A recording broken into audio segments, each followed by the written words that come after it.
Premier groupe autour de information, sensibilisation. Donc est-ce que la personne qui doit nous faire un petit retour? Donc on a parlé d'échanges transgénérationnels et de refaire du partage, que ce soit entre les voisins, retrouver les pratiques longtemps qui étaient déjà anti-gaspi, et du coup de mettre en contact les gens peut-être via des jardins partagés. Donc ça c'était pour une partie de la sensibilisation des adultes. Par rapport aux adultes, il y avait aussi touché les parents autour de l'école. On a peu parlé de la sensibilisation vraiment dans les écoles, mais plutôt sur le grand public. Donc sur le grand public, il y avait peut-être un besoin de travailler dans les quartiers et les écarts. Et l'accompagnement social à travers le gaspillage alimentaire recouvrait aussi des enjeux qui sont économiques, nutritionnels, mais aussi sur l'illettrisme. Donc on aurait géré pas mal de choses en même temps.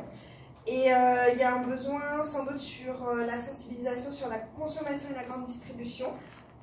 Essayer de questionner les gens sur leur acte d'achat, est-ce qu'ils en ont besoin, et du coup il y a des actions qui sont déjà menées dans certaines grandes surfaces, celles qui sont volontaires par la Civis, donc du coup on en reparlera bientôt. Porter sur la structuration notamment d'une filière de dons. La première idée c'est d'attaquer un secteur qui forcément n'en fait pas ou par des filières un petit peu informelles sur le secteur agricole, la surproduction agricole. Donc ça serait une porte d'entrée en tout cas, et sur un territoire comme le Sud, un fort potentiel agricole. L'objectif est de collecter dans les exploitations agricoles avec un gage de qualité en leur proposant, dans le respect de la réglementation, qu'il y ait des intérêts communs entre le donneur et la structure qui les récupère. Une communication selon les publics, pourquoi pas dans tout ce qui concerne les lieux d'accueil au niveau social, pour les informer des dons, et un calendrier sur la surproduction.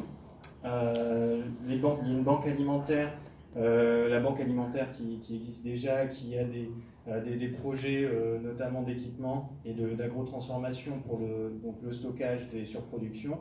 Et le seul point faible à l'heure actuelle, c'est justement d'aller collecter chez les producteurs, les producteurs agricoles qui font la surproduction. Ensuite, après, l'idée c'est de développer ça sur d'autres filières.